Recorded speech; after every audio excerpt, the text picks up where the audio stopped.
Without further ado, I call this debate to order. The resolution on the table is resolved. Hold Hamas responsible, for the conflict in Gaza. Resolved. Hold Hamas responsible for the conflict in Gaza. For our first speaker in the affirmative, we will go to Josh Klein. Josh, unmute yourself. You have 4 minutes. Thank you, Madam Chair. Hey, Dad, open WhatsApp now and see all the dead, said the terrorist. Look how many I killed with my own hands. Your son killed Jews. This inside Mafalsam, Dad. Dad, I'm speaking to you now from a Jewish woman's phone. I killed her and I killed her husband with my own hands. I killed 10, Dad, 10 with my own hands. Dad, open WhatsApp, see how many I killed. His mother says, my son, may God protect you. The terrorist continued, by God, 10 with my own hands. Their blood is on my hands, Mom. I killed them. Later, he asked to speak with his father and urged him again to look on WhatsApp and see the atrocities he committed. I wish I was with you, the father responded. The terrorist then added, I was the first to go in. With God's help, I won't come back. It's either death or victory. My mother gave birth to me for the sake of the religion. Open WhatsApp, see how many were killed. Now, Americans have committed atrocities in war. Europeans have committed atrocities in war, but I'm unable to find cases where they called home or they wrote letters home bragging about what they had done. This is the kind of culture that unfortunately too many in Gaza have, and Hamas has propagated this idea. I also want to tell you about Wafa al-Bas. Wafa is a Palestinian Arab resident. She was badly burned while in college and was given a pass to go into Israel to have her burns treated. So she had special permission. She was recruited and she chose to go to the hospital that had treated her and blow herself up. Now, she failed. Later on, she was interrogated and she said, I'm a member of Al-Aqsa Brigades. I believe in death. Later, she was released as part of a prisoner exchange. When she got home, she was surrounded by school children. She said, I hope you will walk the same path we took, and God willing, we will see some of you as martyrs. She was interviewed later, and she said, I hope the time will come again, and I will relive the moments when I was tasting and smelling paradise. This is years later. Unfortunately, this is the culture. Even the Palestinian Authority still gives money to the so-called martyrs and their families. Long for years and years, they've given tens of millions of dollars. Meanwhile, Israel is about 18% Muslim. There are many Arabs that serve in the military. Arabs died on October 7th, as well as other nationals in Gaza and in the West Bank and in the Palestinian territories. There are billboards. There are murals to terrorists, to suicide bombers. Sadly, this is a culture, and it's going to take a long time for this culture to change. And I have no doubt that there are Palestinians who want peace. There are Palestinians who reject this culture. Certainly, Hamas is not a part of that movement for peace. Hamas believes in death. That is their operating procedure is death. And this is what Israel is up against. It doesn't mean that everything Israel has ever done is perfect. It doesn't mean that every action they have taken in this war has been perfect. War is a horrible thing, but this is what they are up against, and this is why Hamas is accountable and responsible for the war in Gaza. Thank you to our first speaker. I'm now looking for questions of curiosity for our speaker. Please raise your Zoom hand if you would like to ask our speaker a question. Going once, going twice. Jesse, their hands up. It's like Harris. Why can't I? That's interesting. Pardon me. I was on the second screen. All right, let's go to Harrison. Hello, my question to the speaker is I was wondering if he's done similar research on the other side. I mean, certainly there's a lot of variation in Israeli views, but there must be militants on that side too. The same kind of. There To our are speaker. very few actions of similar magnitude. There are no billboards in Israel celebrating. There have been a couple of incidents where there were similar Israeli terrorists that did similar actions. I'm forgetting the one. There's one notorious one, and there are some hardliners that have been accused of celebrating. But in terms of magnitude and just how prominent it is in that culture, there's really no comparison. It's not even close. Prior to October 7th, 2023, many Israelis supported a two-state solution. The culture is not analogous, no. For another question, let us go to Sam. Thank you, Madam Chair. I'd like to ask the speaker how he thinks we ought to decide what information to trust coming out of the fog of war. Well, I think the reality is there will be fog. You won't know for sure. I think everything that I have said is very well established. So the transcript I read came from video, and it's because many of the terrorists that streamed over the border fence on October 7th had GoPros. They recorded themselves. They were very proud of what they were doing. And so that's why we know what they said and thought, because we have the recordings off of their bodies, because many of these men were killed. And so we know what they said. We have ample documentation of the billboards and murals. We have the Hamas charter. We have hours and hours of speeches. So the culture is well established. The opinion polls are very hard to pin down. We know Hamas was popularly elected, but we know that they're not very popular now. And we certainly know that there are many hundreds of thousands of people in Gaza that do not support Hamas and do want peace. How many there are, we don't know. I'm pointing out a culture that exists. It's not everybody, just like our culture in America isn't everybody, but it is troublingly large.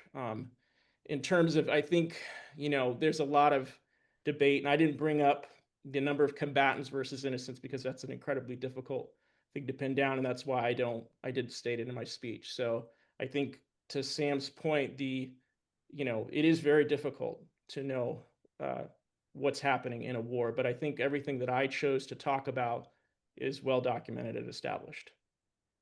And for one final question for this speaker, let's go to Lewis. I thank you, Madam Chair. I'd like to ask the speaker if it doesn't make sense to put an amendment on the responsibility and say something like, with reflection also of Israel's actions. And by that, I reference the years and years of restricting access to food and so on in the Gaza Strip, the settlements on the So West this Bank. starts to sound like a speech. So just You're rebutting, but I'm Okay. happy to answer that. But that is a rebuttal. yes. So let's go to the speaker. Sure. So, Lewis, I think I would reject that. I mean, Israel sends water and power into Gaza. Even during the height of the war, they sent about 3,000 calories a day per person into Gaza. Now, we could debate the points of changing the aid distribution. They say it was to avoid Hamas controlling food. Like I said, I don't think everything Israel did is perfect. I think it's very hard to do everything just right, but I don't believe in the narrative that Israel has starved Gaza. Gaza has grown incredibly rapidly. There are ample supplies of food and water. Before the war, even during the war, quite a bit of aid was getting in. It was just being controlled by Hamas. And with that, our speaker and questioners are thanked. With that, let us go to our second speaker, our first negative. For that, I'm looking for Christos Kolaitis. Christos Kolaitis? Did I say your name right? Yes, you did. Sorry, no, it's Collatus. Politis, pardon me. You have 4 minutes. So first off, I'd like to state that even though I'm arguing against this resolution that, Hamas should be held responsible for the conflict in Gaza, look, obviously, Hamas, they're all grown men. They have agency. As Josh pointed out, they chose to kill civilians on October 7th. They weren't forced to do that with guns to their heads. However, I do believe that Israel bears more responsibility for this conflict since they created the conditions that led to the creation of Hamas. In 1967, they launched the Six-Day War. They took the Golan Heights, West Bank, Gaza Strip, and Sinai Peninsula. They immediately started building settlements in all these places, even the Sinai, though they did give the Sinai back because they were forced to by the U.S. government. This is because they intended to keep the land. They have kept the land for 58 years. The settlements have only grown. And, with the growth of the settlements, we've also seen increased oppression of the Palestinians. And with oppression, eventually there will be backlash, which there was in the past, with the first and second intifadas, and now October 7th. Now, I've watched, many of these debates over the past 2 years, and one argument I often hear is that, there was peace on October 6th and Hamas broke it. I would argue there never was peace. When Hamas was elected in the Gaza Strip, Israel immediately responded by imposing a blockade. No food, water, or power went in without their say-so. They imposed a diet on Gaza, which, they referred to as a starvation plus diet, giving the population as much as they would need to survive, but not more than that. In addition to this, they also engaged in operations they referred to as mowing the lawn. These would be periodic bombings of the Gaza Strip meant to shock the population and, show them who's boss. They also would drop sound bombs. Now, I don't mean literal bombs that produce sound. I mean, they would fly their jets over the Gaza Strip at low altitude to, so that the noise would shock the population. Any of you who's, been to a, Navy or Air Force air show, knows how loud this can be and how traumatic it can be, especially for children. I watched an interview with a former Zionist named Rich Forer who spent over a week in Gaza, and he said that these sound bombardments occurred several times a week.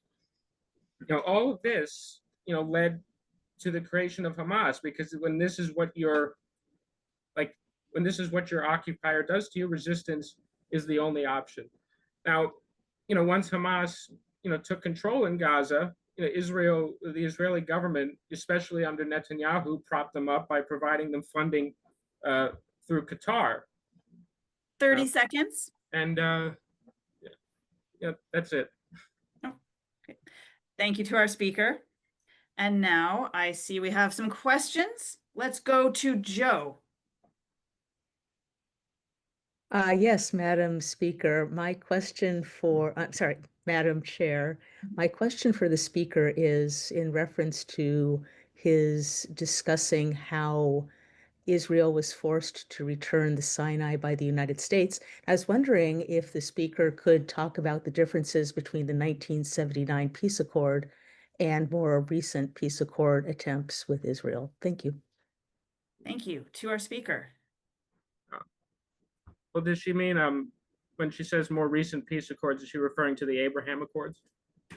I will allow the speaker to, of course, take a choice of any different option, just comparing it with 1979. Thank you.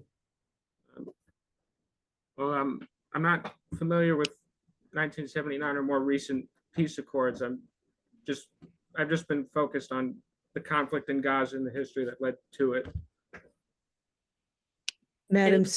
Madam Chair, may I just give a little context? I will welcome you to give a speech if you wish. The speaker has said he is not sure, which is always an acceptable answer in a Braver Angels debate. So thank you for that question. Let us go to Danelle. Sure. I'm new here. Sorry if I get anything wrong, Madam Chair. I was wondering if the speaker could let me know about other times where someone who wins in a war is super acquiescing to those that they conquer. Times in Europe or just throughout history when someone wins something by military force that they must acquiesce to all of the things of the person requested. Okay. Kind of stumbling, you get it.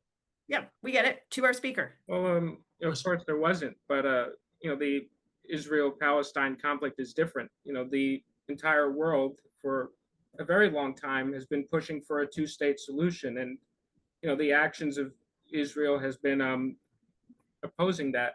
Now, obviously, like in the beginning, it was all about getting rid of Israel because it was just suddenly created through during the 1948 war. Like when Obamacare was first created, the Republicans tried as hard as they could to remove it. Now for the most part, they've accepted it, although the big beautiful bill has rolled parts of it back. Yeah. But no, like the world has been wanting to get a two-state solution. Israel's been blocking it, and it would not be acceptable today if they just killed all the Palestinians or moved them out right now. Israel would become even more of a pariah state they are now. And for one final question, let's go to Aaron. Aaron Roth. Hi. Thank you, Speaker. Thank you, Chair. So you were discussing the settlements. I wasn't Sorry, discussing I'm so anything, sorry. Aaron. I'm so sorry. The Speaker was you go. discussing the settlements as a potential motivation. The settlements, for those who may not know, is a term for Jewish villages established in the territories captured in the 1967 war. This is just one sentence before the question. Many of them were Jews moving back to places from which they had been ethnically cleansed 20 years prior. Some of them are new communities and areas where Jews have been living for hundreds or thousands of years. In any case, and there was some violence from them. Most of them were just trying to live there. I'm wondering why you think Jews moving back to land. Why the speaker thinks. I'm so sorry. Mhm. This is my first of this format. I'm wondering why the speaker thinks that Jews moving back to land that they've been kicked out of 20 years prior, or even setting up new communities next to Arabs, even if the Arabs didn't like it, why you consider that to be oppression. Why he considers that. I'm so sorry. Why the speaker considers it to be oppression, and why the speaker considers the presence of Jews to be a provocation, potentially motivating this kind of attack. To our speaker. Well, the reason why I considered it to, the Palestinian Arabs living in the West Bank, in Gaza Strip, and to a very much smaller extent, Golan Heights, do not want it. They resist it. Like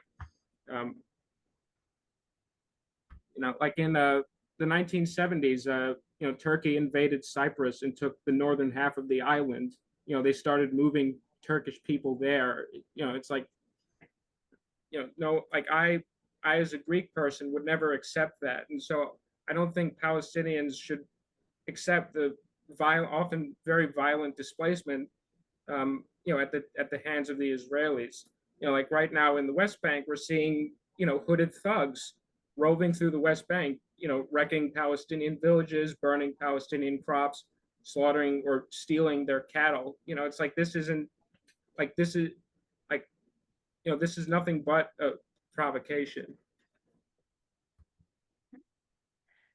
And with that, our speaker and questioners are thanked.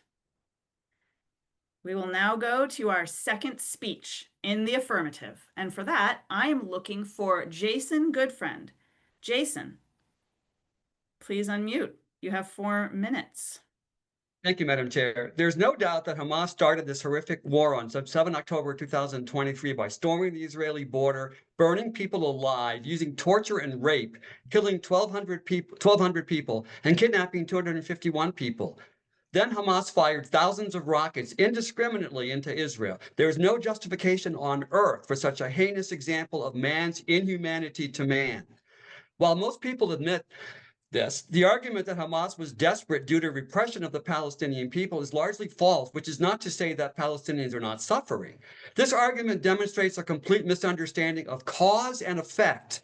While Israel is far from perfect, a cogent analysis of the Arab-Israeli conflict reveals a reoccurring pattern. Starting around 1910, the Arabs attack Jewish communities. The Arabs are beaten back, and then they claim they are the victims.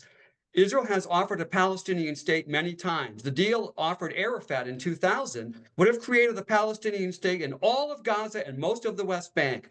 Hopes were high that a seaport could be built in Gaza. President Clinton directly accused Arafat of refusing the deal. Instead, the Palestinians started an intifada.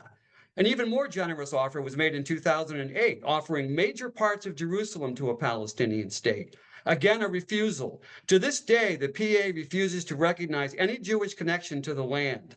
That despite the fact that the Jews are one of the oldest nationalities in the world who were largely expelled from their ancestral land. When Israel unilaterally withdrew from Gaza in 2005, many Israelis hoped the Palestinians would seize the opportunity to show they were capable of self-government. Instead, Hamas took over violently and began attacking Israel, forcing Israel to put in an embargo. The claim of Israeli genocide is completely false. It's not even close to a genocide. Many people making the claim of genocide do not show interest in comparing this conflict to others, such as the Allied bombardment of Germany during World War II. John Spencer, chair of urban warfare studies at West Point, has said no army on earth has done more to minimize civilian deaths than Israel's army. Hamas deliberately placed weapons and terrorists in homes, hospitals, mosques, schools, and UN facilities. Israel sent thousands of texts, leaflets, and phone calls trying to get civilians out of the way. Does that sound like a genocide to you? The loss of any civilian life, Palestinian or Israeli, is heartbreaking, but Hamas's use of human shields escalates this tragedy. Hamas casualty reports are not credible, as Hamas is not known for its veracity. Groups such as the UN Human Rights Council also lack credibility. The UN has had more resolutions condemning Israel than all other countries combined. Recently, Egypt, Iraq, Pakistan, and Vietnam were added as members to the UN Human Rights Council. Other groups condemning Israel have also relied on Hamas data. I am not claiming that Israel has not made mistakes, but Israel looks like a saint compared to Hamas. Although food distribution is far from perfect, hundreds of thousands of tons of food have gone directly from Israel to the Strip. That Hamas shares the vast majority of blame can be seen from its charter, where it rejects peace and glorifies armed struggle. Israel was attempting to kill as many terrorists as possible to defend its people, whereas Hamas was trying to kill as many Israeli civilians as possible. It is Hamas that has a genocidal intent. Hamas has done great harm, not only to its Israeli and Palestinian victims, but to the near-term prospects of a Palestinian state, which I would like to see happen if it's possible. Finally, 30 seconds. Finally, I implore you all of us, to do our own research. It has been said that there can be no peace without justice. Well, there can be no justice without knowledge. Thank you very much. Thank you to our speaker. Let us go now to Milo.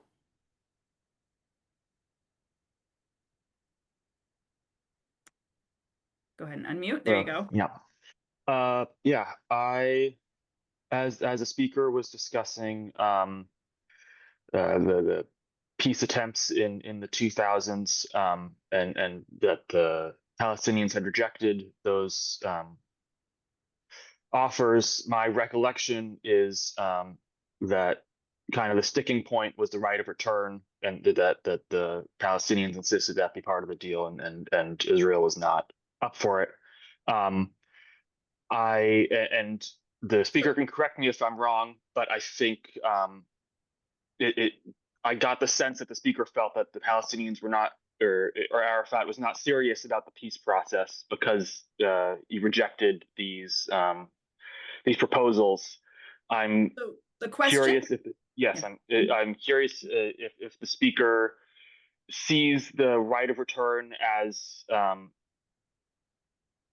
a legitimate, I guess, request, or if he thinks that it was a pretext, I guess, for or that the fact that they did not accept these peace proposals demonstrates a lack of commitment to making peace. Right of return to our speaker. I think that's a good question. First of all, well, Arafat didn't. He just said no, and he started a war. So first of all, you didn't have to do that. He could have come up with come up with other possible solutions to the problem. The right of return is a sticking point. Many during the 48 war, many Arabs were told by the Arab states to get the hell out because the Arab armies were going to come in there and kill the Jews, and so a lot of them did leave. Some of them were told not to leave.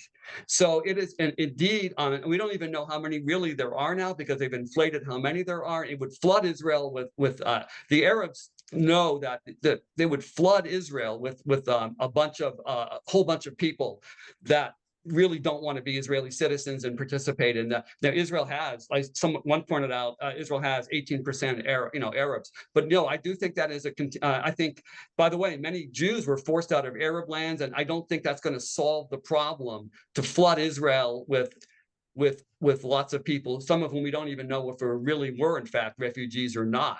And by the way, just really interestingly, last thought, Jason. Oh, okay, I'm good. Okay, thank you. And I just, for the record, everyone, I try to keep an eye on who has raised their hand, and I haven't gotten to them before. So if I seem to be jumping in the queue, remember I'm trying to note that. So let me jump to Anne Vargo, who I missed earlier.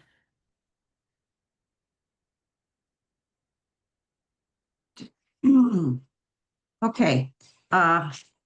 Madam Chair, my question for the speaker, Mr. Goodfriend, is that you mentioned somewhere along the line. The speaker mentioned. The speaker mentioned in his interesting and history-filled speech something about us being educated and knowledgeable and how important knowing what's really going on is and getting the facts. My question for the speaker is, what do you recommend? What does he recommend? What does the speaker recommend that any of us who want to learn more from impartial, unbiased sources? I wish the speaker would give us some ideas, maybe a book, maybe a magazine, maybe, what can we go to? To our speaker.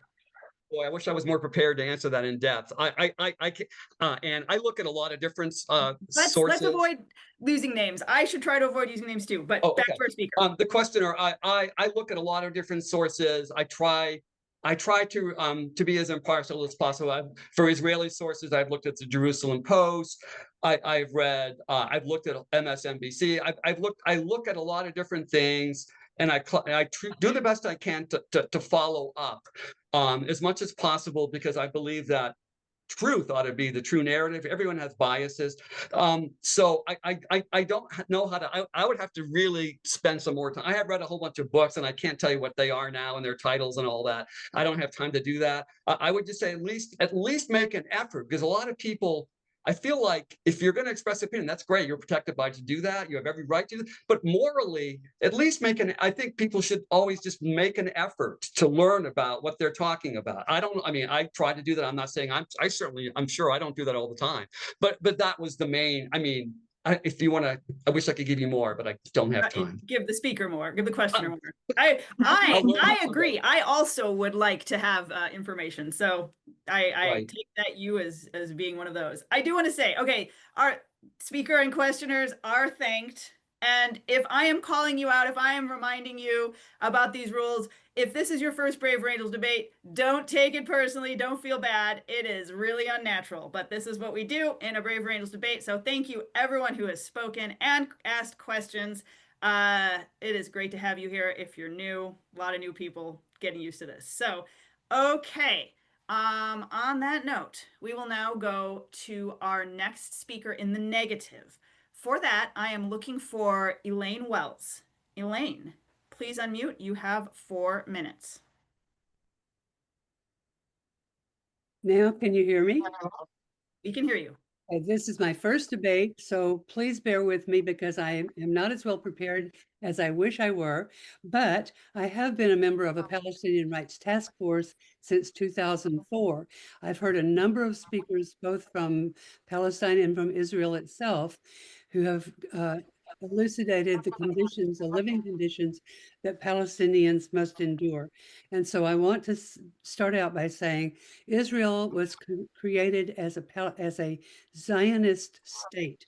And the motto that was used to encourage Jews to come back to Israel, the land of Israel, was a land with no people for a people with no land.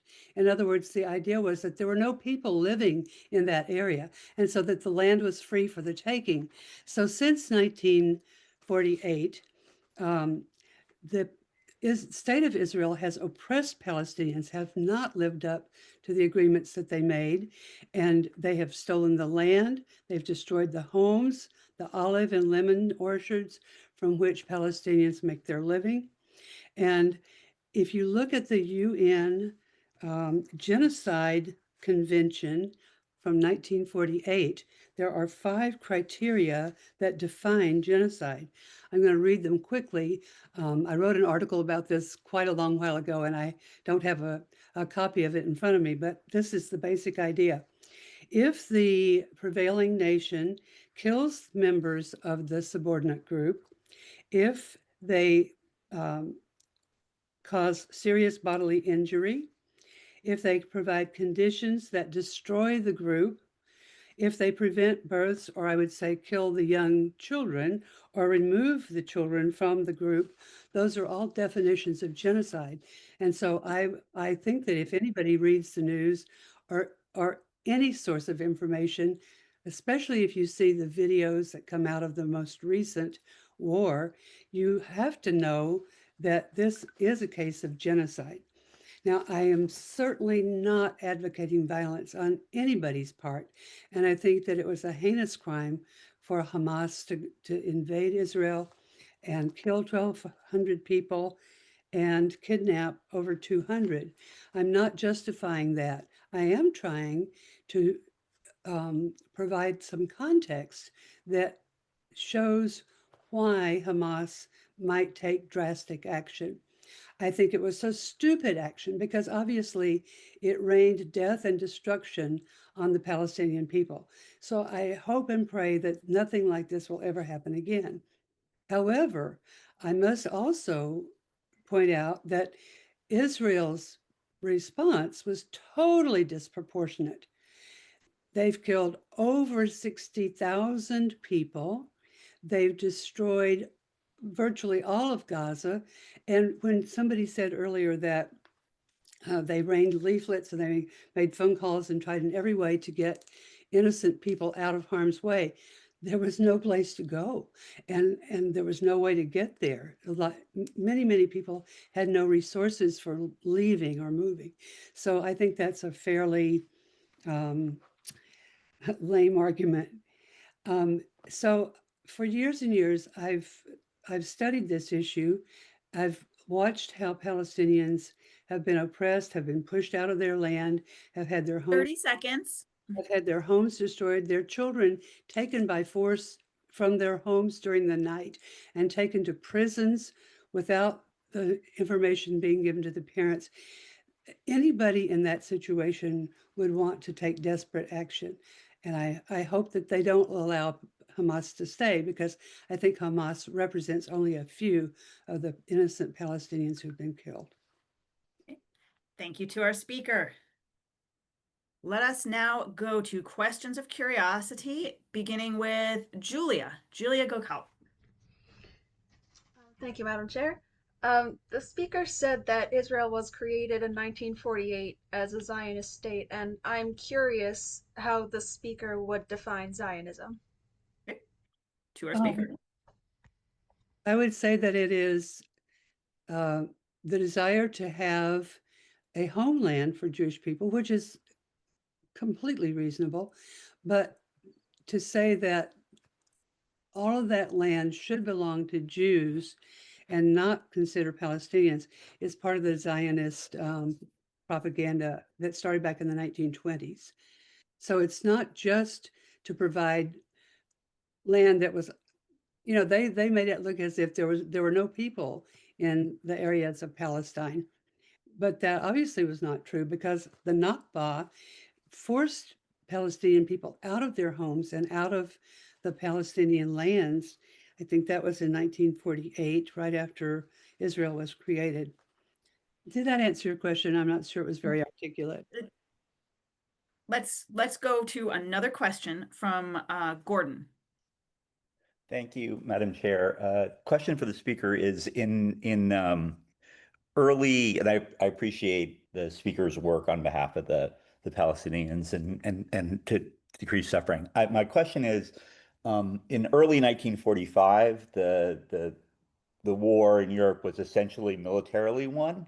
The Germans would have surrendered at that point, but the Allies insisted on unconditional surrender and complete denazification, and that led to hundreds of thousands of German deaths in the end of question? 1945. The question is do you think the Allies committed genocide against the German people, and what's the difference between the U.S.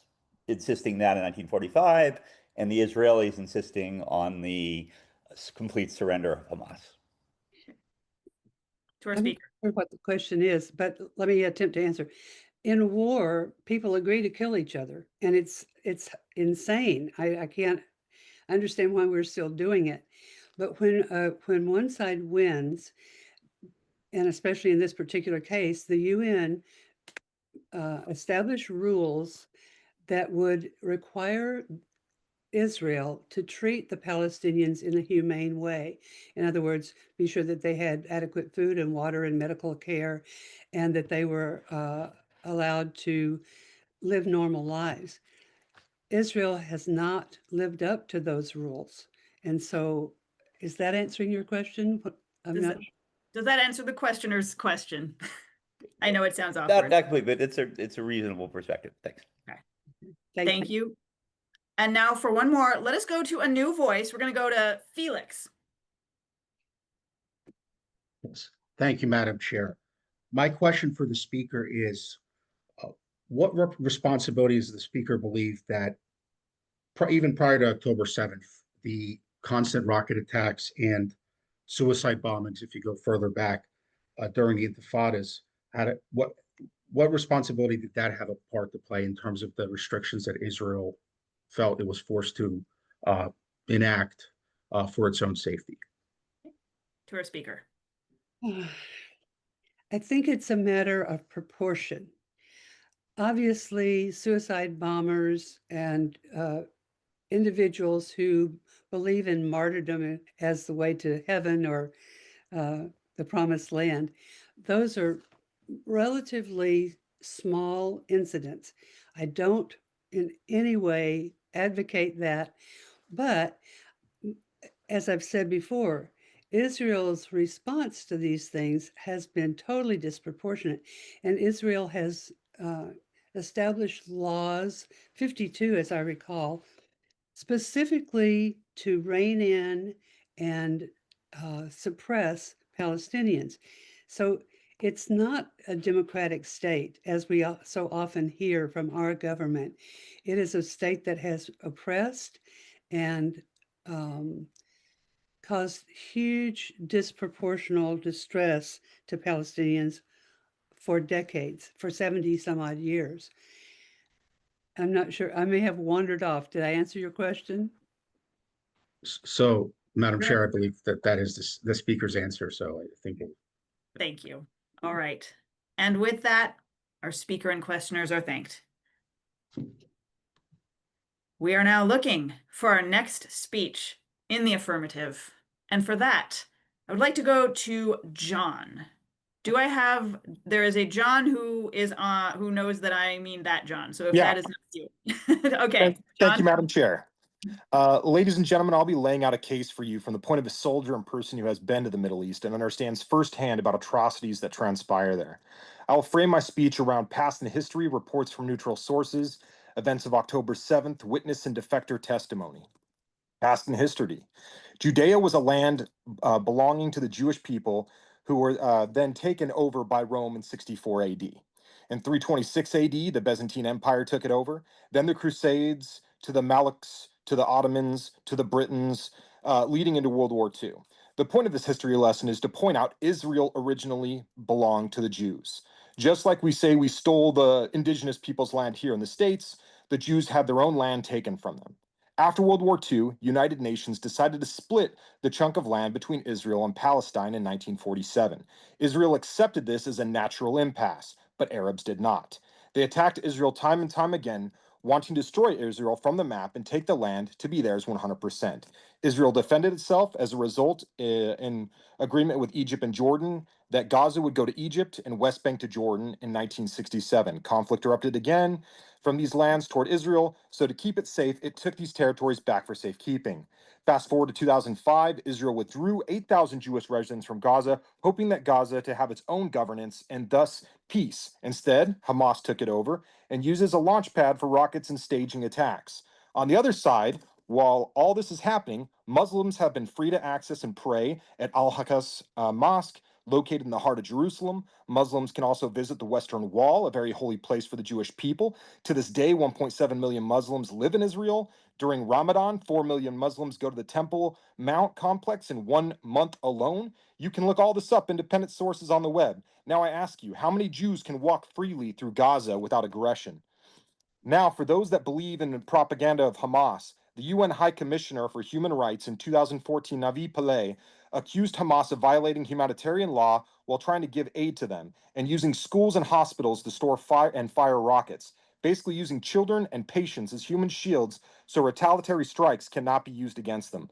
Reporter from The Guardian 2019 highlighted how Hamas prevented protests in Gaza from the Palestinian people. Henry Jackson Society, an independent think tank, published reports on Hamas exploiting civilian infrastructure for military purpose. October 7th, 2023. All these patterns of aggression culminated into the barbaric events of October 7th, 2023. Hamas led a force into Israel, committing atrocities. 1,200 murdered, 400 slaughtered in a festival, some of which were mutilated and burned alive.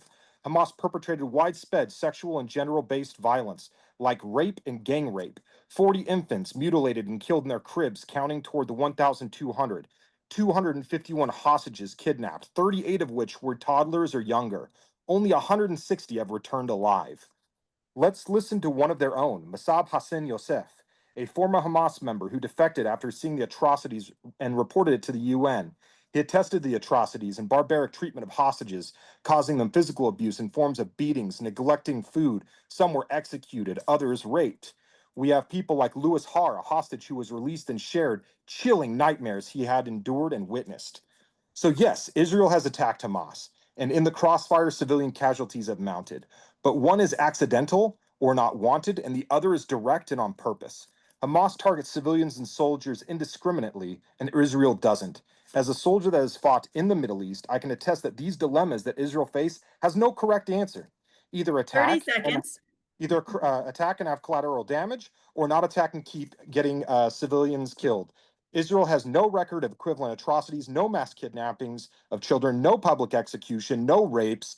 The moral divide is clear. Recently, whether you love them or hate them, Trump got a peace to go between them. They were the ones that broke it first and were doing public executions. Ultimately, it comes down to two things. Whose land was it originally, and who keeps being the instigator? I stand in the affirm that Hamas is responsible for the conflict in Gaza.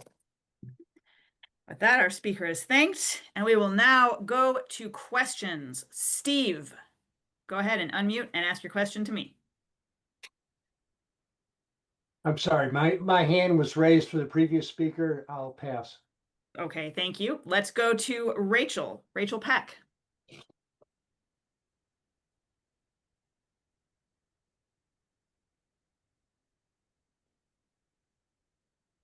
Rachel? I apologize. My hand also was raised for the previous speaker and I've just lowered it. So sorry. No worries. We have a lot of people wanting to ask questions. So my team will go through and lower everyone's hand after each round. So if you want to ask a question, you're going to have to raise it again. Thanks, everyone. Let's go to Hal. I have seen you up and I haven't called on you yet. So. Okay. Can you hear me? Yes, we can. Yeah, okay. Yeah, the speaker, Madam Chair, the speaker was going into the history of Israel, but he neglected to mention the Arab invasion of Israel in 634 and they violently invaded Israel, as they did the rest of the Middle East and North Africa, and colonized. So a question? And does he realize that the Arabs invaded and colonized Israel in 634 AD? To our speaker. Thank you, Madam Chair. Of the questioner, I didn't put every single event that has transpired and taken over area, but I got the big ones there, you know, like the Crusades, the Mamluks, the Ottomans, the Britons, because these are the Rome. Rome was the one who took it from them initially. So I got the 5 or 6 big ones there. There's probably another 8 or 9 not listed. And so the ultimate point that I was getting at originally was that Israel originally belonged to the Jewish people. And so there is no dispute over whose land it is. And then United Nations all sat around a table with, you know, the thousands of world leaders and decided that Israel was going to, or Jews were going to get half of it and the other half would go to Palestine. So there can be no argument over who gets what half or who gets more land or less land, or that I want all the land. That's basically what I was getting at. And now for another question, let's go to our previous speaker, Christos.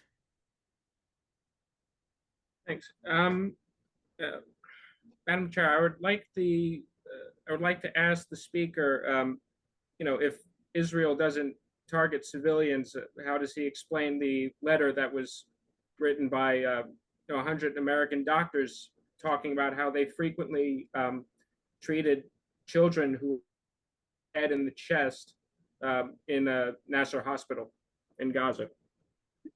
To our speaker. Thank you, Madam Chair. And just to put a little preference before I answer this question, I was actually a combat medic in the Army. And so it was my job to handle wounded casualties in the Middle East on both sides due to Geneva Convention. By the way, we're the only ones that followed that rule. But anyways, going to, like, I've been in combat. All right, I've seen what it's like when you're trying not to. I don't want to hit this. I want to hit this, but I'm being shot at, and your elevations are going up, and you're just taking shots sometimes, right? And so what I'm getting at is 100 doctors halfway across the world saying that something happened doesn't mean it's 100% true. And so, and for two, I'm not saying that there has never been an Israeli that has shot a child on purpose, but I'm pretty sure one side indiscriminately does this. The other side, it's like one bad apple in like 1,000. So, I mean, if we're going to base our arguments on 1%, fact and 99% poo, I don't think we'd call it, or a ham and 99% poo. I don't think we'd call it a ham sandwich. We'd call that a poo sandwich. Continue. And for one final question, let's go to Susan Rico. Oh, thanks, Madam Chair. I would like to ask the speaker if he thinks it's a fair comparison to equate Hamas with Nazis in terms of the depravity of their doctrine, their actions, or is that a step too far? Thank you. To our speaker. Thank you, Chair. Of the questioner, I would say, yeah, it's definitely a regime that it's their way or the highway. There can be no dispute. There can be no arguing that, like I said in my speech, they would execute and kill people. Oh, also, even in today, I had to try to cut that because my time was running out. But basically, yeah, the peace agreement that just happened, and Israel pulled out for this peace agreement that's supposed to take place. And the first thing they did is went and grabbed anyone that talked against them and executed them. There's a bunch of videos circling the internet right now. There's some that have been shown on Fox News. They don't actually show the execution, but you see 6 people sitting on or kneeling on the ground and they get executed. And so, yeah, this is a group of people that if you don't do what they like, they're going to kill you. There's no debating. There's no, like what we're doing right here. You can't do this. This doesn't happen. And so, yeah, I would probably consider them Nazi or Nazi-esque or fascist. And with that, our speaker and our questioners are thanked. Thank you. Let us go now to our third speech in the negative. For that, I am looking for Claire Pryor. Claire, please unmute. You have 4 minutes. And if my team can go ahead and have everyone lower their hands, or if you have your hand up, please go ahead and lower them. Thank you, everyone. And now to Claire. Thank you. I am a young American Jew who grew up with family members going on birthright trips to Israel, hushed conversations about Bibi, and responses of, "It's too complicated, you wouldn't understand," every time I asked what was going on in Israel. Over the past 2 years, I have heard Israel's most brutal and destructive military offensives, destroying hospitals, killing literally tens of thousands of children, all justified by the need for Jewish safety.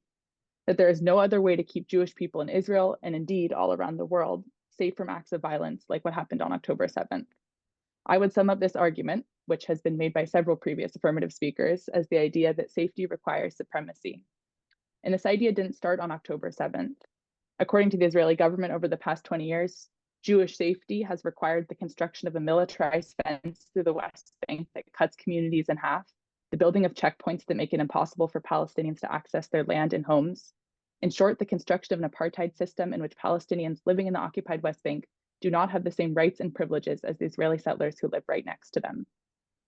But this myth that safety requires supremacy is the same story that oppressors always tell themselves. White Southerners enslaving Black people in the United States, Afrikaners in South Africa, Protestants in Northern Ireland, all of these groups claimed that they had to use violent methods of controlling an entire group of people in order to keep themselves and their families safe. Needless to say, history proved them all wrong. The parallel is so clear to me when I look at the outrage over the protest chant, "From the river to the sea, Palestine will be free," a chant whose literal words call simply for freedom of all Palestinians is immediately assumed to mean the genocide of Israelis. When freedom and equality for one group of people is terrifying on its face to you, that may be a sign that you need to look in the mirror. Here's the thing. Supremacy doesn't create safety. Supremacy creates violence. Over and over, I've heard the October 7th attacks described as the largest massacre of Jews since the Holocaust.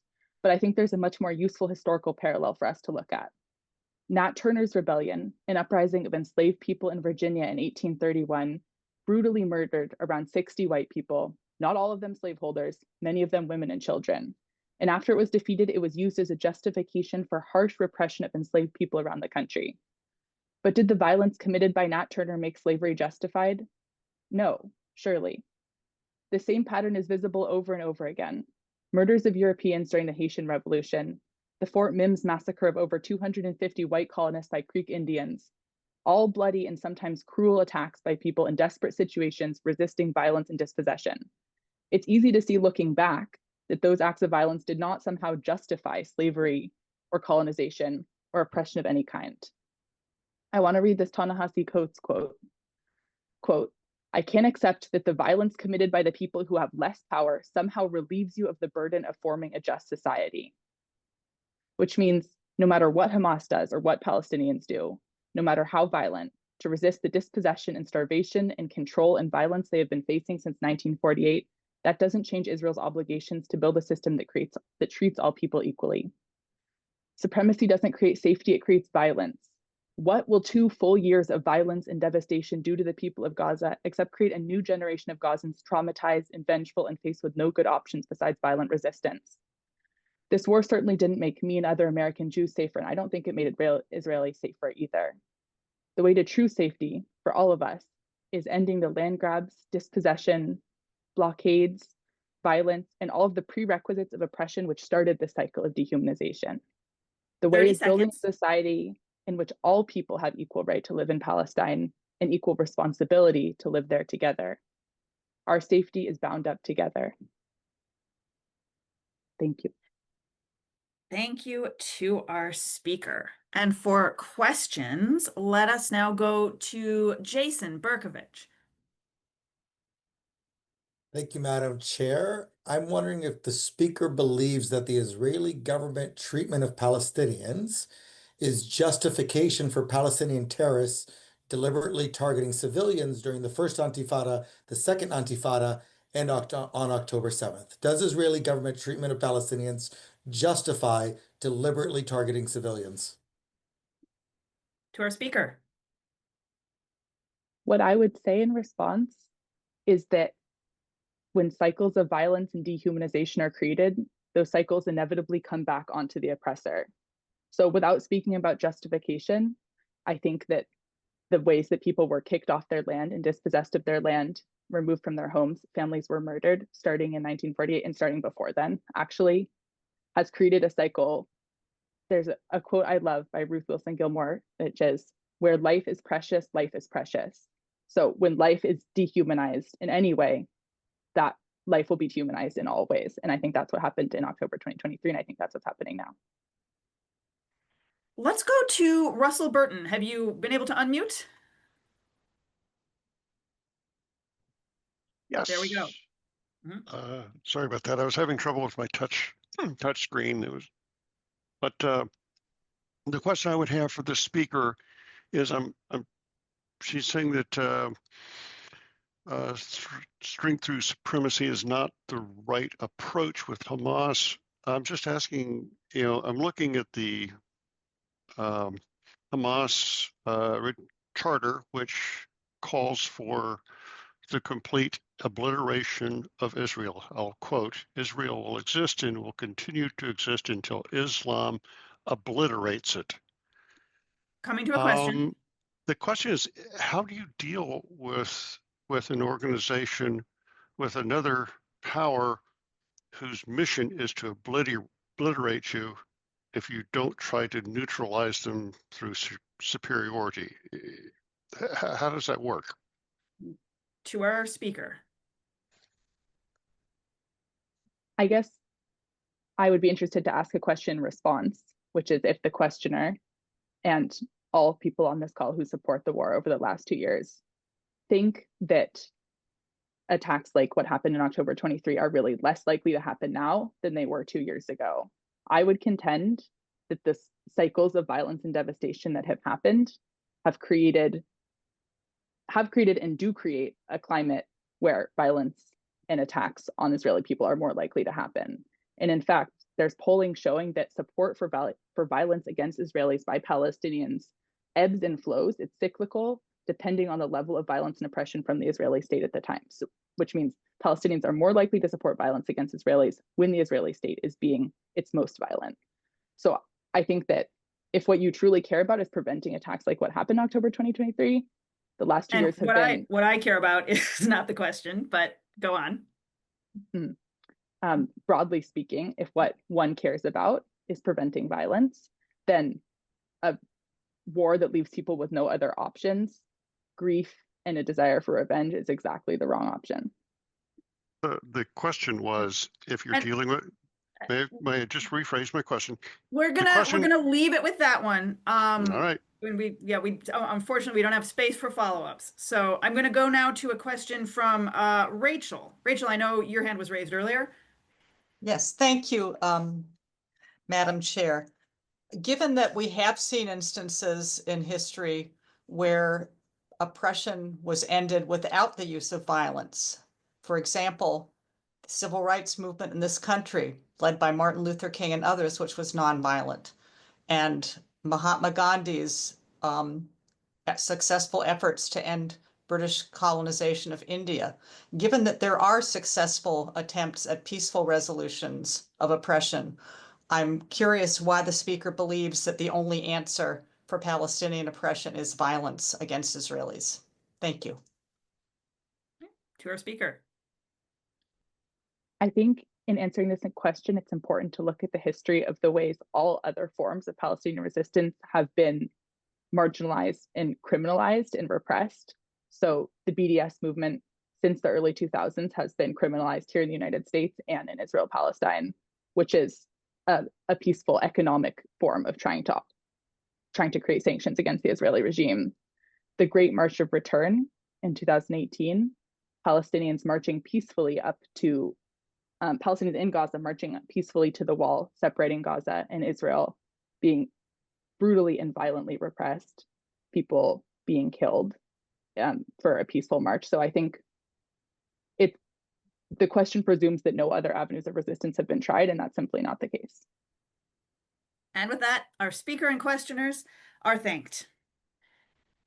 We will now start going to 3-minute speeches with just 2 questions to try to get more people in, because I'm delighted to say we have a lot of people who wish to speak on both sides of this resolution. So with that in mind, let us go to our next affirmative speaker, Felix Yellen.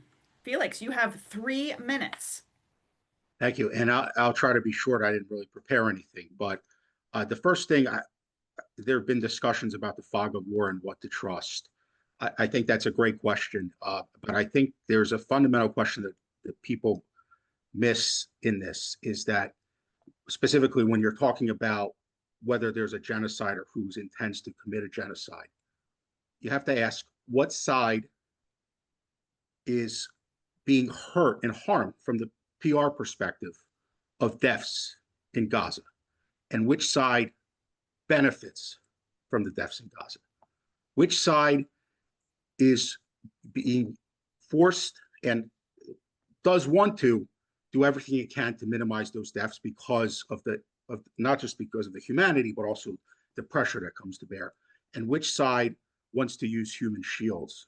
Which side is constructing tunnels, and which side gave up Gaza to try to at least permit Palestinians to govern that area? I think those are fundamental questions that the answers to which help distinguish between those who are on the right side and those who are on the wrong side. So I think that's very important. There's often a point made in terms of whether this started on October 7th. I agree it didn't, but I think a lot of times the implication is that, well, that's because of Israel oppressing Palestinians from 1948. I think, as prior speakers excellently stated, the history is that there have been a series of attacks on Israel's threats toward Israel's, even every day, from rocket launches to during the bloodiest time intifadas, you had suicide attacks. It seemed like almost daily. I remember those. And it's important to note that there is a bloody history here, but Israel is a country that has been able to make peace with so many other entities around it. And it's, as others have stated, it has offered a two-state solution, but it's nearly impossible to do when the other side is comprised of a terrorist organization whose original charter was to eliminate Israel and whose goal that is. Again, look at who's the one executing Palestinians right now during the ceasefire. 30 seconds. Oh, yeah. And so ultimately, to me, that's the key distinction that helps really clarify the situation. And I believe strongly in that the affirmative here, that Hamas should be held responsible and is almost the exclusive entity that has blood on its hands. Thank you. Thank you to our speaker. Let us go now to questions. Let's go now to Lamaya Coleman. Question of curiosity. Yeah, I was missing parts of your speech, so hopefully this, I'm sorry, no, I was missing parts of the speaker's speech, so hopefully this is appropriate. But I think I heard that that there's no question about who the land originally belonged to and if it should be shared or if it should not be shared. So I am wondering if the speaker feels that the land in the United States should go exclusively back to the indigenous people of the United States, and everybody who is not indigenous to the United States should go back to whatever their homeland may be. So, for example, I'm German heritage. I think that's an excellent question. Let's go to our speaker. Sure. So I don't think maybe I'm misremembering. I don't think I made the point that, or if I did, I misstated. I'm less inclined in terms of the history of who it belonged to back then, as I mentioned in my last answer, and more in terms of the modern situation. I think from 1948, there was a mandate to split the land and to create a two-state solution that was rejected, and that led to a number of wars. Unfortunately, history is what it is. There have been injustices in history, but we find ourselves in the present situation, including in the United States. So no, that there's no way that we could all leave and go back and go to East Africa as a 7 billion population if you really want to trace it back historically.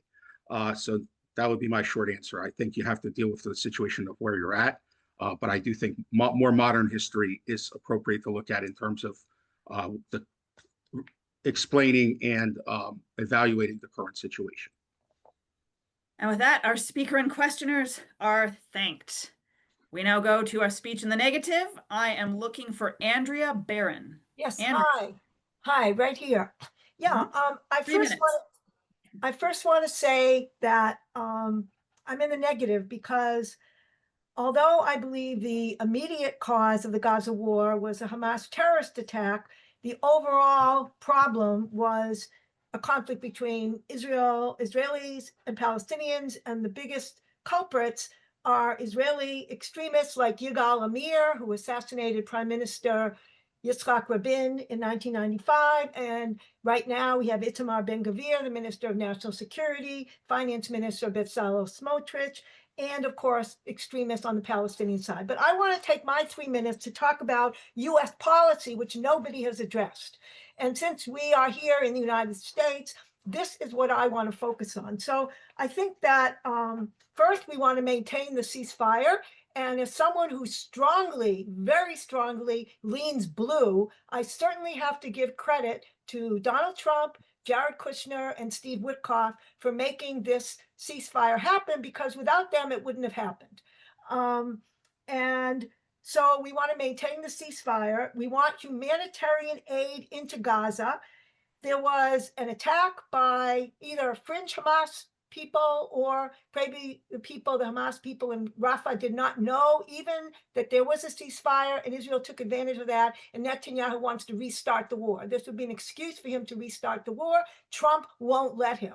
So again, coming out of my mouth, giving credit to Donald Trump.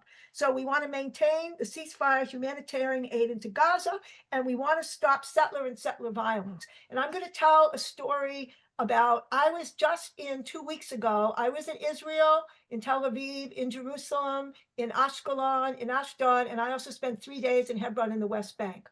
I speak some Hebrew and I speak enough Arabic to get along. And I want to tell you a story about settler violence that very few people have heard. This happened way back in 2007. And what happened is that these are Jewish settlers. The Jewish settlers in Hebron are among the most violent and the most extremist. Not all settlers are violent extremists, but the ones in Hebron are. And they wanted to push out the Palestinians who live in a part of Hebron called H2 and ethnically cleanse them and push them into a different part of Hebron. So what they did is they offered this man, his name is Gandhi, he's a Palestinian, but his name is Gandhi, offered his father over $1 million back in 2007 to buy his house. 30 seconds. And what ended up happening was he refused, and his father was beaten up. His father was injured so much that he lay in bed for 20 years and he just died a week ago. I have no more time, so I can't talk anything else about it, but I did want to focus on what we need to do in the future to move forward in the peace process. Thank you to our speaker. Let us go to questions of curiosity. Here, let's go to Ruth. One more question. Ruth, you want to unmute? As a general question, what do you feel? You're asking my opinion or the speaker's? No, I'm sorry. Yeah. I want to say to the speaker, as a general question, to what extent does Hamas really reflect the Palestinian people, if they can be conglomerated like that? To what extent, in fact, are they aligned with each other's goal? Or does Hamas, as arguably radical solution, actually work against the needs of the Palestinians? So way back in 2007, Secretary of State Condoleezza Rice encouraged the Palestinians to have elections when many people said that's not a good idea.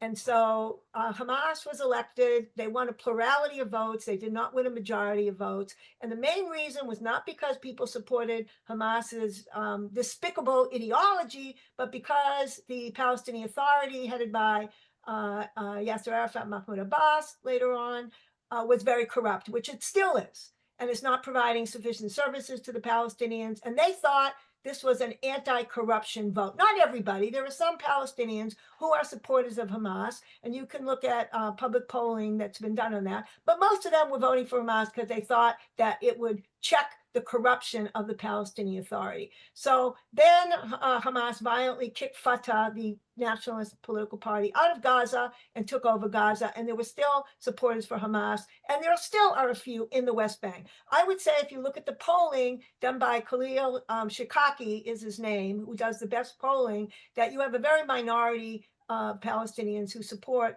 Hamas, and those who are in the West Bank. Guess why? Because they weren't the ones killed as a result of the Hamas attack. So hardly anyone. Last thought, Andrea. Okay, so that's very few, very, very few people in Gaza support Hamas, and a few more in the West Bank. And with that, our speaker and questioners are thanked. So now getting into the final stretch of the evening, I'm going to go down to 2 minutes and 30 seconds and one question, and we'll see how many people we can get. I apologize in advance. We will not get to all of you. Thank you for your participation in this debate. For our next affirmative, I am looking for Aaron Roth. Aaron, you have 2 minutes and 30 seconds. Thank you, Speaker.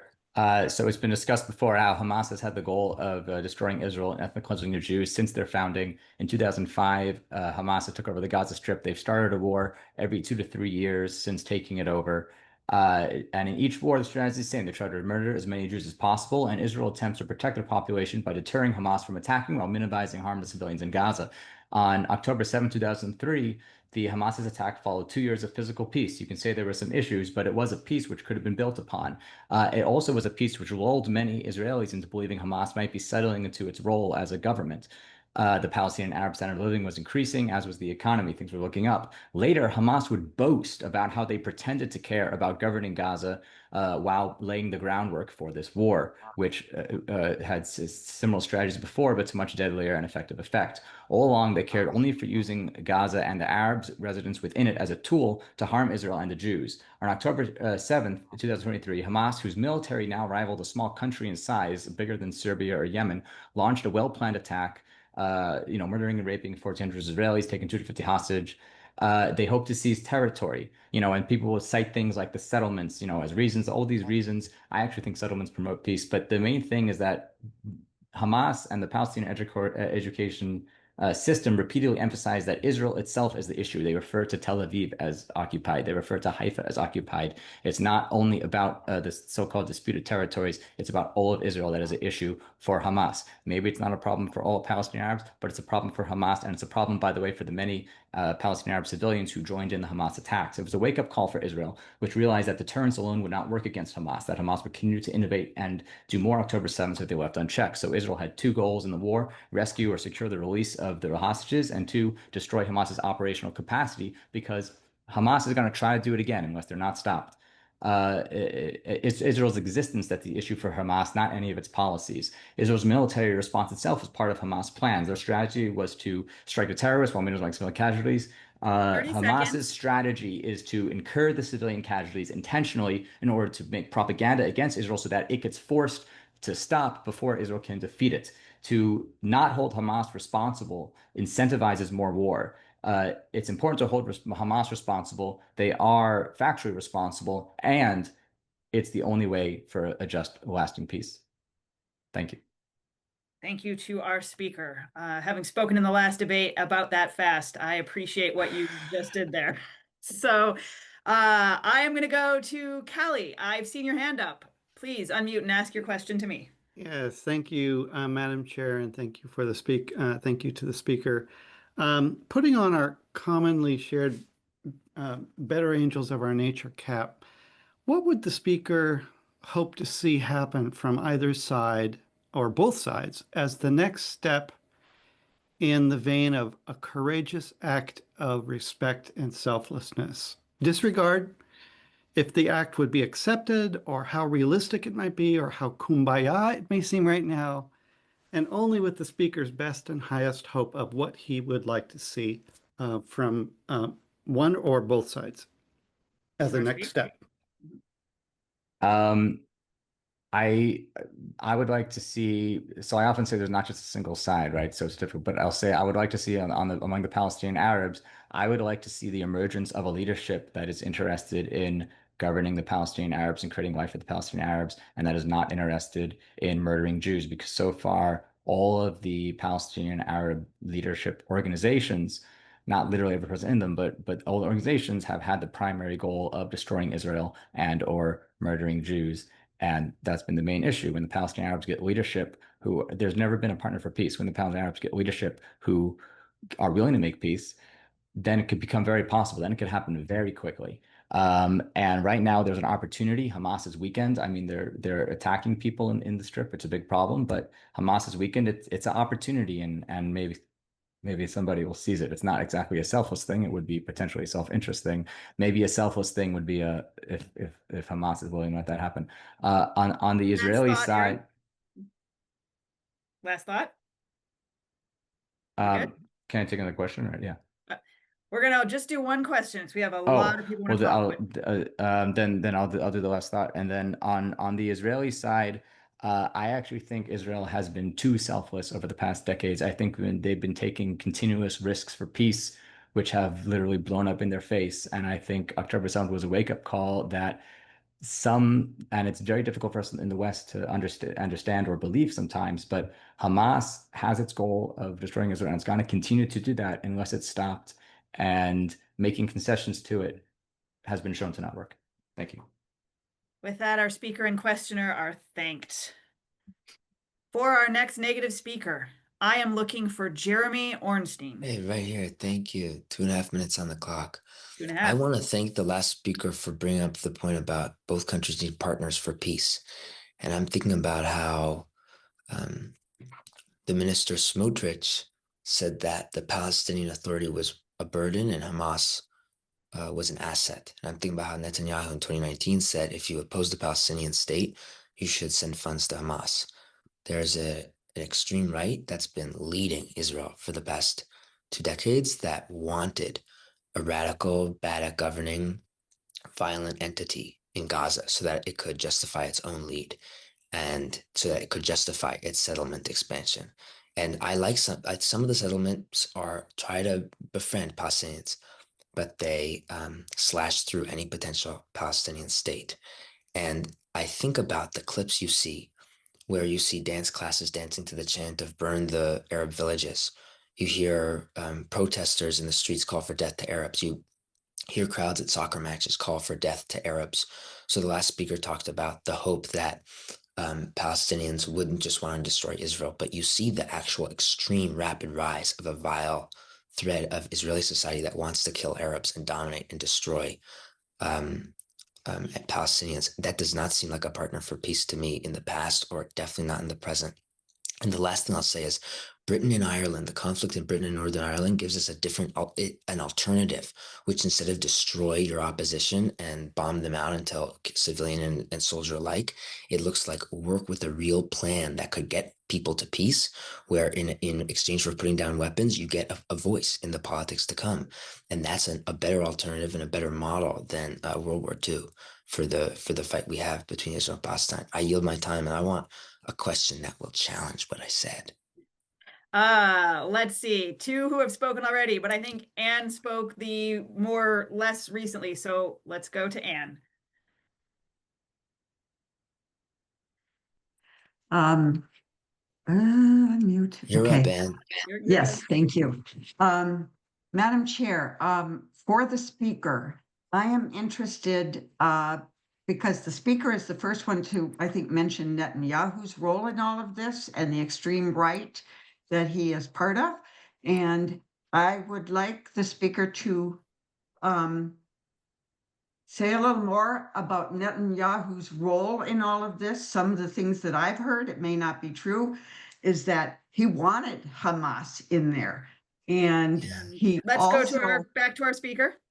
I think the person asking the question is right, because Netanyahu is quoted to have supported sending funds to Hamas because he thinks it would help him politically and it would help him dominate the region.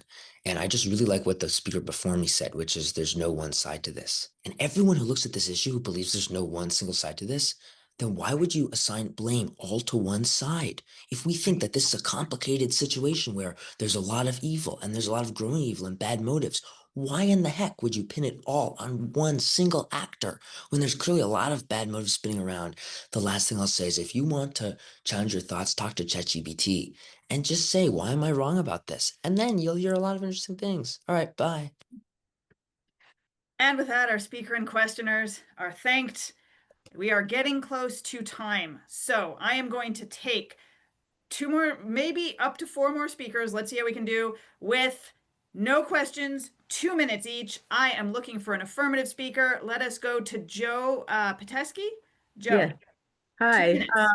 All right. In 1979, I watched Egyptian President Anwar Sadat and Israeli Prime Minister Menachem Begin sign a peace accord agreeing to return the Sinai Peninsula to Egypt in exchange for peace between the two nations. That summer was my first visit to Israel, and there was such hope at that time that the land for peace swaps would continue and there would be peace in the region. And that was unfortunately the high point for peace expectations involving Israel over the last decades. Here's the thing. I'm a Zionist. I believe strongly that the Jewish people have a right to a homeland in their historic homeland. And I'm also so very, very tired of hearing the same arguments that I've been hearing over the last 5 or 6 decades about who is most responsible for the state of affairs from both sides. I'm heartbroken for Israel. I'm heartbroken for the many, many, many victims of October 7th. I have seen many of their relatives and friends in my synagogue mourning their lost ones. I'm heartbroken for the innocents in Gaza who are right now suffering at the hands of Hamas. And I'm sick about the rise of anti-Semitism throughout the world. Hamas is, in my opinion, I really respect the last few speakers especially. There was such good stuff there. But I do believe Hamas is certainly responsible for the current conflict in Gaza. They've stated repeatedly that they intend to repeat October 7th as attacks against Israel again and again. They've terrorized their own population. They've sacrificed the well-being of Gazans in order to pursue their dream of destroying Israel. They've wasted money intended for civilians on a network of tunnels used to protect Hamas fighters without even building bomb shelters for civilians. In one of the greatest ironies, Hamas attacked kibbutzim, whose residents were among the most progressive in Israel and the most supportive of Palestinian rights. Freeing Palestine from Hamas is a worthy aim everyone who's not Hamas should agree on. Thank you. With that, our speaker is thanked. And I beg the pardon of those of you who raised your hands and didn't get to speak yet. We are going to go just with a lightning round with speeches. So I am now looking for a negative speech. And for that, 2 minutes goes to Samantha Madway. Do I have Samantha? Hi there. Thank you so much.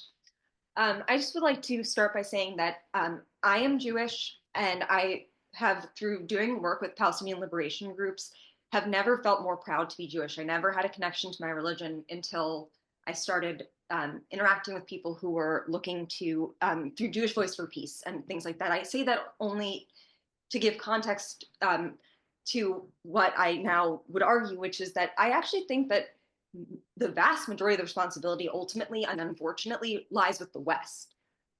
We, through our chauvinistic adventurism, have brought a lot of misery to basically everyone on the planet. And I'm not saying we as Americans are solely responsible, but the policies of our government, and since the very beginning, I'm thinking things like, let's be real, I mean, in 1917, Balfour, like this is the UK, not just the US, but that we've gone to land, we've gone to places and then said, this is ours and we're going to divide it as we wish, extract the resources and then punish the people who remain. That is unfortunately exactly what has happened thus far in the Middle East. And it's not just in Israel and historic Palestine. We've done that, I mean, in Iran, 1953 Mossadegh. Every single country in the entire Middle East has had the unfortunate fate of being at our whims for reasons of resources. And that's happening right now too. And it's happened throughout. If Israel wanted, or if Israel stops, they cannot stop unless we stop them, because we provide them with almost all of the weapons. We provide them with diplomatic cover, as does the UK, as does the EU. So no matter where one comes down on the idea of who's done this thing wrong or that thing wrong, we have to own our part of it, because our taxpayer dollars, $63 million of American taxpayer money every single day goes to fund Israel's war machine. I think that Hamas has done some terrible stuff. I think the Israelis have too, but the reality is No solution can ever happen if we don't take ourselves out of it. It is not our place. We never should have been involved in dividing up the land. The only way to peace is through mutual liberation and mutual respect for all people. And you cannot respect someone when you think you own what they have already. With that, our speaker is thanked. All right. I see the lateness of the hour. I am going to do 2 more speeches. For an affirmative, let us go to Leslie McKinney. I'll be very, very brief. I would recommend to the group, I've had the good fortune to hear Dennis Ross speak many, many times. He's been involved in diplomacy in this area for a long time. My point I would like to make is I would take issue with the premise of the question. I agree with those who say there is not a benefit to assigning blame. One of the things that Ambassador Ross said early on after October 7th was that each side has been so traumatized by the decades of violence that they can no longer see each other as human beings. And so I think that's why we are at a point where third party somehow governance is necessary of these areas. I hope we could get to a 2-state solution. I don't know if it's possible. And to those who, want to frame this as a conflict between, a colonists or whatever, I would just say, keep your eye on a power vacuum, that if the U.S. decides not to keep arming Israel, that there will be a power vacuum in the region, and that there are plenty of other people who will fill that, and not to our benefit. So I want to thank everybody. It's been very enlightening, and I appreciate all the comments. Thank you to our speaker. And for one final speech tonight in the negative, I am looking for Steve Goldman. Steve? Wow, thank you. First off, we need to acknowledge that what's driving this brutality of Israel is fear of annihilation, however justified or unjustified. And there's huge anger on the part of Palestinians, which is justified. That needs to be acknowledged too, that people are angry, and every act of violence, even throwing a rock, re-triggers the fear of annihilation of Jews. I'm Jewish myself. To have a solution to this problem, we need outside help. Israel will never trust the free Palestinian state. They'll rearm and make weapons and so forth. So you have to have an international force like we had in Germany after World War II. You had France, Germany, Britain, Russia in there from 1945 to 1990, occupying the place. And Israel can be observers of what's happening, but they can't be armed participants. But you have to have international support to keep the peace. They can't do it by themselves. And we can't have Israel continuing to give arms to, US giving arms to Israel, which is just perpetuating this violence.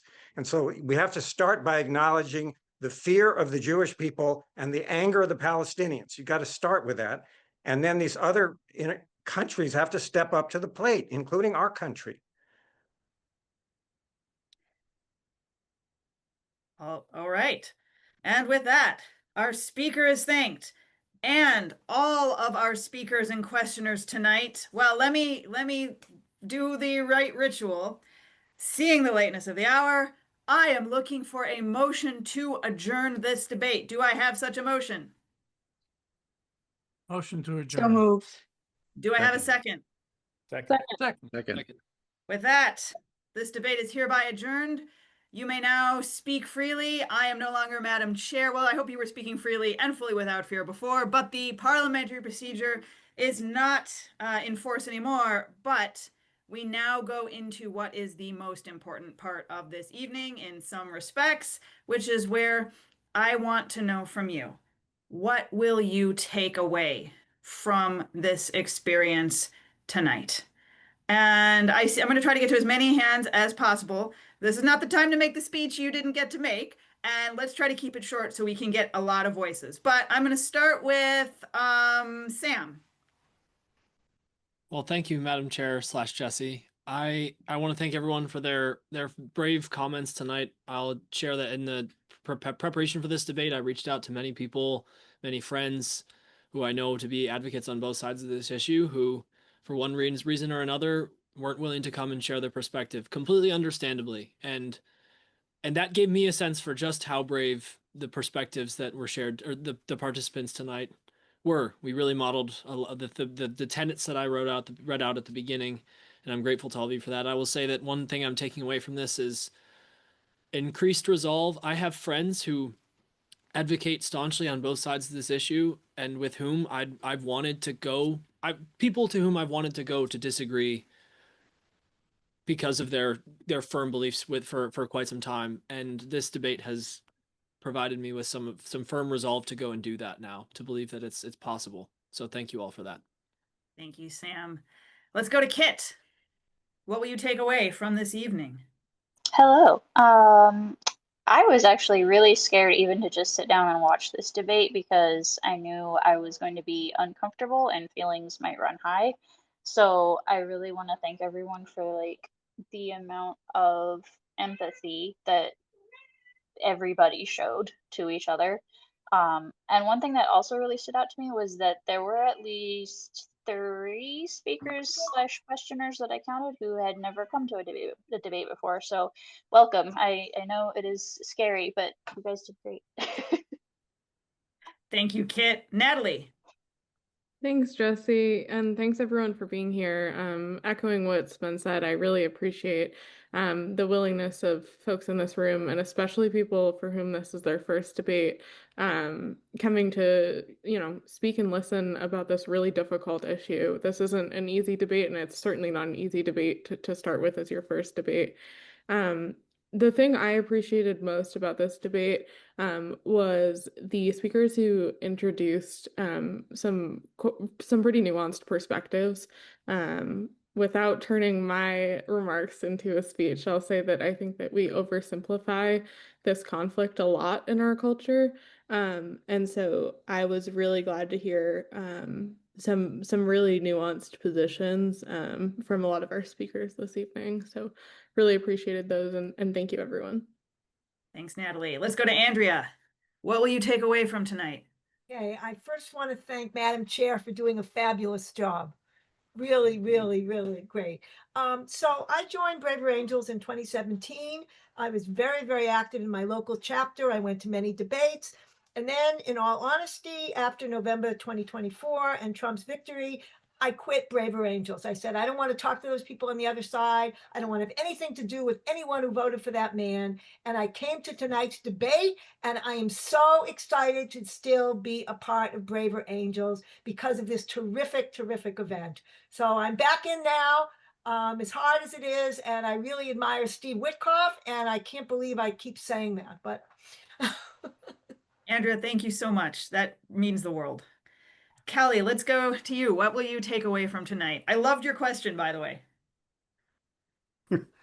Thank you. My takeaway is I just love to think about solutions, I guess. And so I really want to appreciate the very last speaker on the need for a decades-long international peacekeeping presence. It's a stabilizing and de-traumatizing experience presence. I really like the way that that was said. I think that's a difficult solution, but it's it's more realistic than a lot of other things that I can think of that are on a very, very long list of unrealistic solutions as well. So that's my takeaway. Thank you.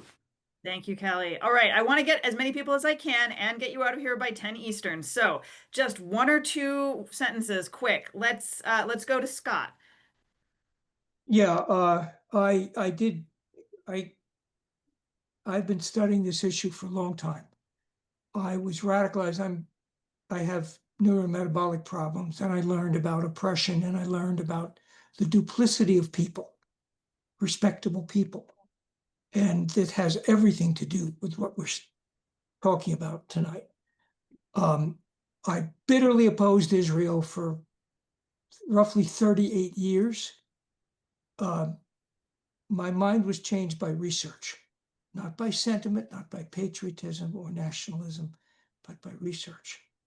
And Scott. I'm afraid I don't think there's going to be a peaceful solution. We can only try for the most peaceful solution. Right. Thank you for that perspective. Let's go to Scylla. Scylla, you are muted. Muted myself. Okay, I'm just amazed about this discussion because I have been in several discussions and I'm very, involved with this. It's very hard to get people together and be, without fighting and arguing and feeling bad after discussions about the Middle East. So this has been actually my first discussion I listened to where it is, just I can identify with both sides when people are talking, and yeah, it has been amazing to listen to this. Thank you, Scylla. Okay, just one line from Christos and one line from Aaron. We'll end with a couple speakers, and then I apologize, we won't get to everyone. I just want to, say thank you to you all for, participating in this, and for being so cordial. Like I've watched these debates almost nonstop. Well, debates on this topic almost nonstop for 2 years.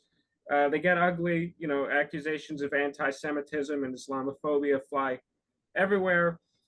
And I'm just happy to see that there is none of that. Thank you, Christos. And Aaron, close us out. Thank you so much. I'm a longtime Braver Angels participant and have been with them from very early on, but I'm actually a first-time debate participant. I really appreciate everybody participating tonight, all the speakers and all the questioners, a really high-level conversation, and especially Madam Chair, great job. Really good. And also, I put my email in there at the 54-minute mark. If anybody wants to continue the conversation, feel free. I'd love to continue this community, because what a community we have here. Braver Angels, like, it's such a unique organization, and it's how we're gonna help make the world better, in my opinion.